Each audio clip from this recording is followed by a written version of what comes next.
without much ado, we'll move to our second speaker for today, this morning. A very a tech. Everybody say tech.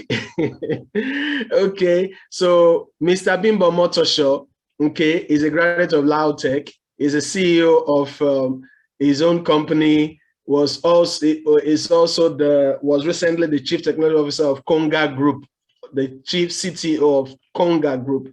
He's a Microsoft certified professional and is an alumni of Faith Entrepreneur Foundation.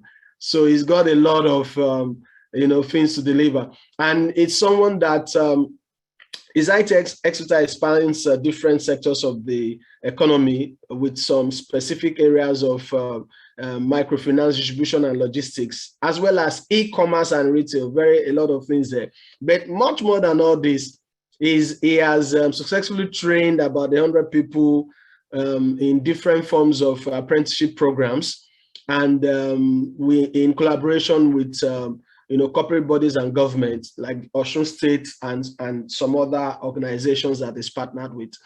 So he's coming to deliver in the next 25 minutes to really put us through his share from his words of experience. Please join me to welcome Mr. Bimbo Omotosho to this morning's session of Why Do I Need a Mentor? Hello, sir. Can you hear me? You can take it over now. Yes, I can hear you.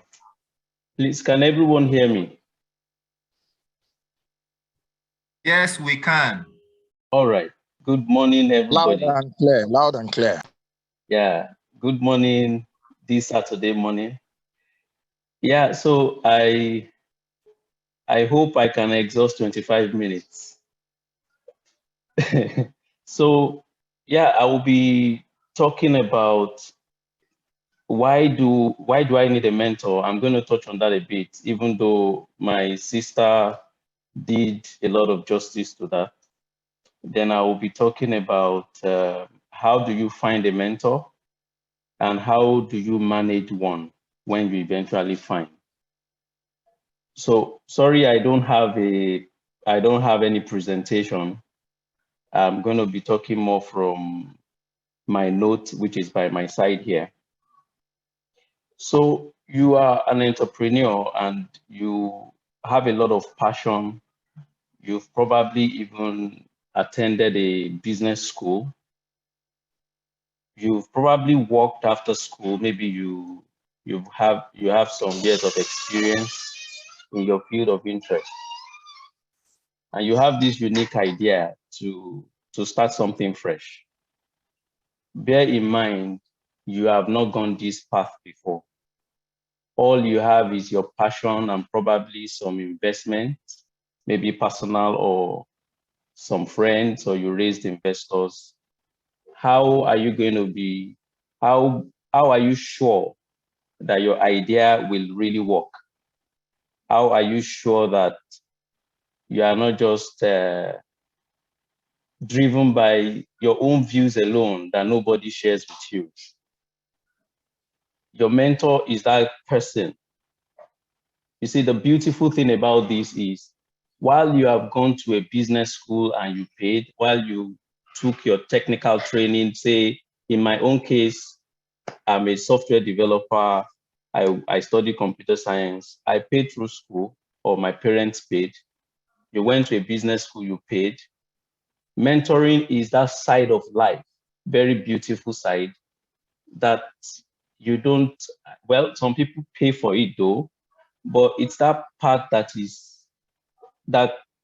I believe largely comes free, based on relationship, based on your network. So it gives you that chance to learn from somebody that has gone ahead of you. It gives you that chance to balance your mentor will help you to balance your passion and wisdom. Mostly when you are starting, you are just a bundle of passion. I believe I can do this. I believe there's an opportunity here. You are not necessarily wrong, but there are lots of things you might not be seeing. There are lots of perspectives. There are lots of realities that you might not be seeing.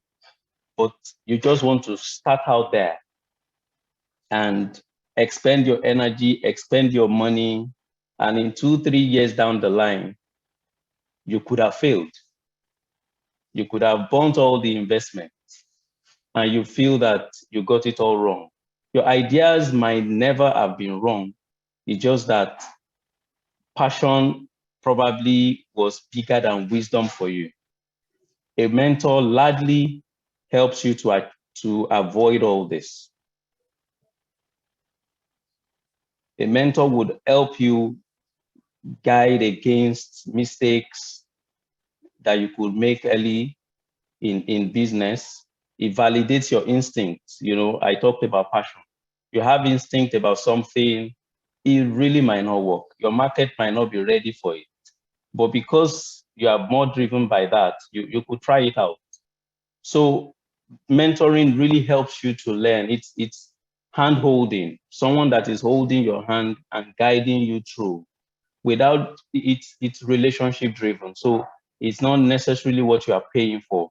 Even if you are paying in whatever case, it's more of a relationship that really would last a long time if none of you terminates it. So I would go to, how do I find a mentor? So the first thing is, why do I need one? Particularly, what is the focus? What is the purpose? At every stage in your business, at every stage in life, your need can change. My sister spoke about when she was venturing into HR, she had a mentor in HR. When she was going into financial institution, she picked a mentor in financial institution. So your need changes, and so your mentor can change. Identify somebody that has the capacity to give you what you need. For example, in my own case, because I'm in the tech industry, I have mentors around my industry. So I look for somebody in that industry that is doing something similar to what I'm doing. Sometimes not necessarily very similar, but someone that has the qualities. So because mentoring is a relationship that goes beyond your core business value, your core business area, you want to look at somebody that represents your values beyond making money. It represents your values, because mentoring, another word I might want to use for mentoring is discipleship. This person is going to be passing his values for life to you. You are going to be asking a lot of questions outside of business, work-life balance. A lot of times you will discuss how your business is affecting your family. So if you have somebody that doesn't have good family values, it's going to affect you. So you want to pick somebody that, to a large extent, you share common set of values. Number two, because it's a relationship, you first want to, in some cases, it is not very organic. If it is organic, you probably have known one another for a while. The decision could be more natural. But in a case where maybe you just met at a conference or you met at a program, you first want to make yourself visible. Because if I'm mentoring somebody, I'm going to be committing a lot of my time. And you are also the mentee, you will be committing a lot of your time. I want to be sure of the person I'm mentoring. So before your mentor makes a commitment, you might want to make yourself visible to the mentor. Maybe, I don't know how you will cultivate this, but you are not just meeting for the first time and you are asking, can you be my mentor? You want to let the person know you a bit, and then based on that, he can decide. Sometimes when it is not organic and you have asked ahead, he might not respond or commit to it immediately, but watch you for a while before commitment. Another thing is establishing mutual you know, this is a logical graduation from making yourself visible. Once you are visible, you should be able to see if this person is interested in you or not. Have a feel, because you know, a few relationships have started and you see that over time the commitment, while the mentee is doing so much, the mentor is giving so little. Or while the mentor is so interested, the mentee is being pushed along. You want to balance it out by ensuring that this person is really interested in taking me on. While I'm very passionate about what I want to do, it doesn't seem to have my time now, maybe some other time, or maybe I'm not even ready for this.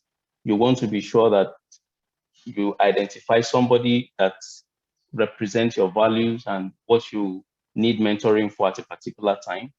You also want to make yourself visible so that you give your mentor an organic, as much as possible, an organic opportunity or chance to take a decision. And then establish that you have common interest in one another. At that time, mentoring can kick off. Also, because you are likely to be in the same industry, you want to be sure that your mentor does not see you as a competitor.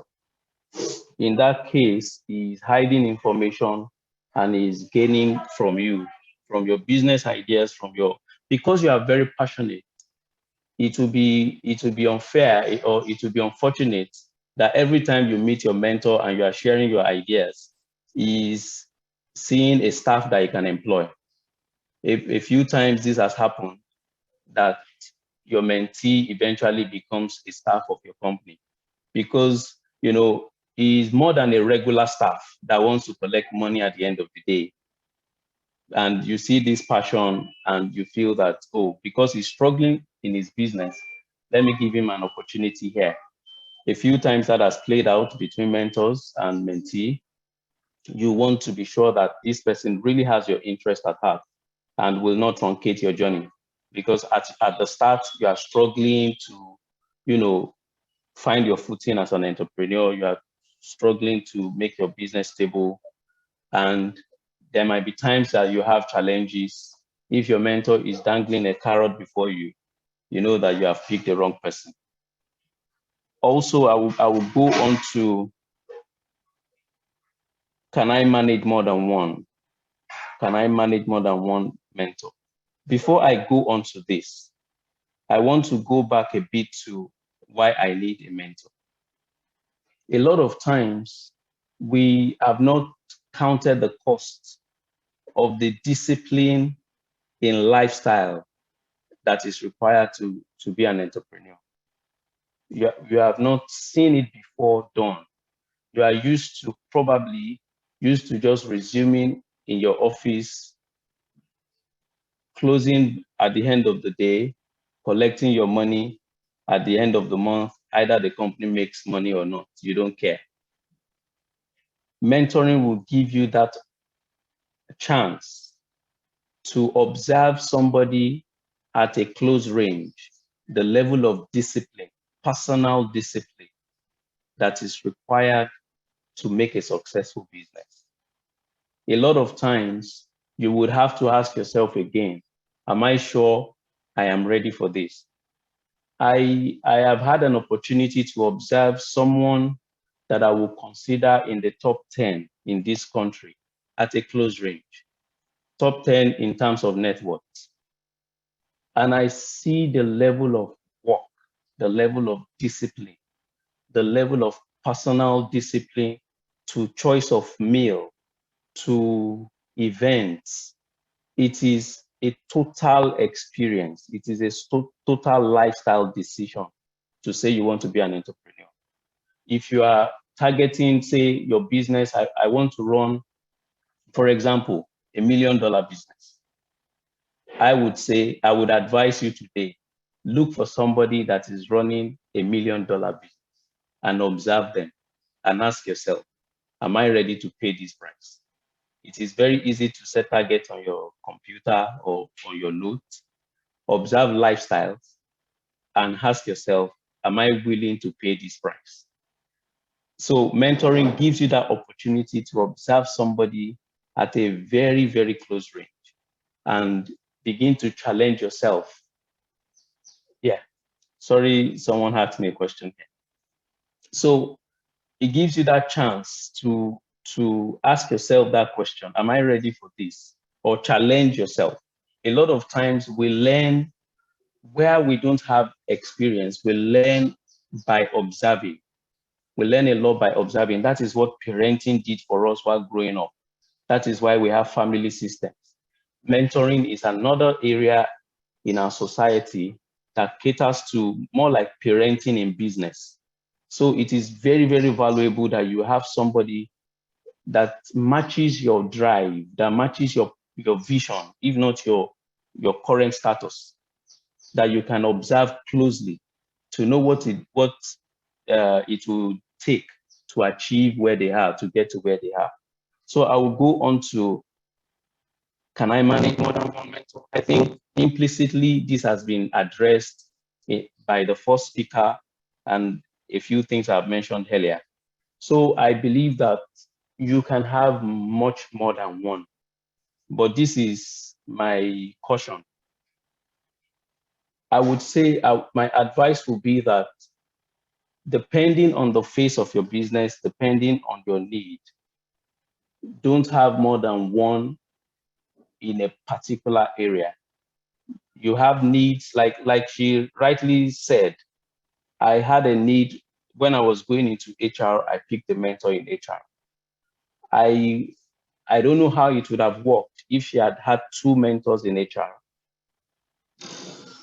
because of concerns around there is a feedback system. I am mentoring you, I'm giving you ideas. I want to take feedback from you to know whether you are executing or you are taking my advice. If you have two mentors that have two contrary views, you are struggling to balance their ideas. Avoid, it might not be a good time to be confused.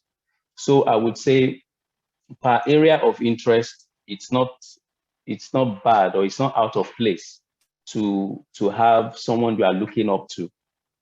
Also, depending on how engaging your mentoring program is, what I've seen play out is at the start of the relationship, there is some form of a formal plan. Say we meet once a week for 1 hour, or we meet once a month, or whatever the plan is. At that phase, because you have a business to run and mentoring is not all that you have to do, excuse me, you are going to need time for yourself. So I would say if you can have, I would advise you not to have too many mentors at that phase together, that you are jumping from one meeting to another. Yeah, mentoring has its place, but know that there is balance also. There is balance. So like I said, you can have more than one mentor. Generally guide against having more than one in a particular area. Try not to have mentors with conflicting interests because it will affect your feedback system to each of them. You will not be able to execute their advice. If I advise you on something and I don't see you run with it, I begin to feel that you have a different opinion. I start questioning what I say to you. So I feel that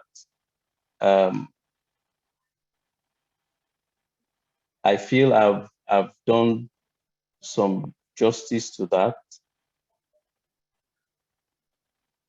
Sorry, please, I'm just going through my notes a bit here to be sure that I've covered everything that I have.